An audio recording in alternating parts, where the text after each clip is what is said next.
Happy Advent to you all. We are entering a thrilling time of the year. It's a time of the year that is filled with anticipation and expectation. We anticipate the coming celebration of the birth of Jesus, but even more, we anticipate his coming again in glory. For many people, this is a very busy time of the year. It is a time of the year that is filled with much stress and much anxiety. There is so much to get done. I'm reminded of the Christmas story in Luke chapter 2. And in this story, we are told that Jesus is laid in a manger because there was no room for them in the inn. Yeah, I find it interesting here that on that first Christmas, there was no room for Jesus, that he got left out, that there was no vacancy for him. It happened that first Christmas, and, in many ways it still continues to happen today. In the midst of all of our busyness and all of the things that we have going on during Christmas time, oftentimes Jesus gets left out of the picture. The Roman census was taking place in the city of Bethlehem, and we sing in the Christmas carol, "O little town of Bethlehem, how still we see thee lie."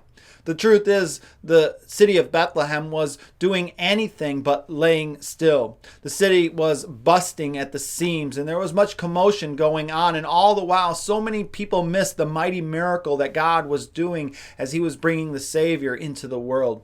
At the same time, there were shepherds who were out in the field keeping watch over their flocks by night.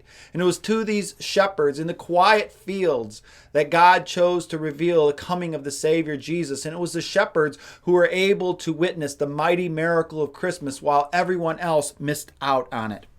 The question to be asked for us in the midst of all of our busyness and all that we have going on during the season of Christmas, do we miss Christ? In our chase and our pursuit to have a perfect Christmas, do we miss out on the perfect Savior?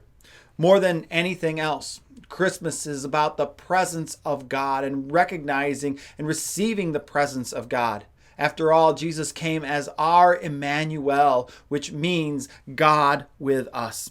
This Christmas season, let's look to make room for Jesus. And it's not about doing more, but it's recognizing God's presence in the midst of the things that we are already doing. Just for example, the next time you go to the shopping mall, maybe pause for a moment and give God thanks that you have the opportunity to be a blessing to others. The next time that you gather at a family meal, go around the table and share the way that God has touched your life this day.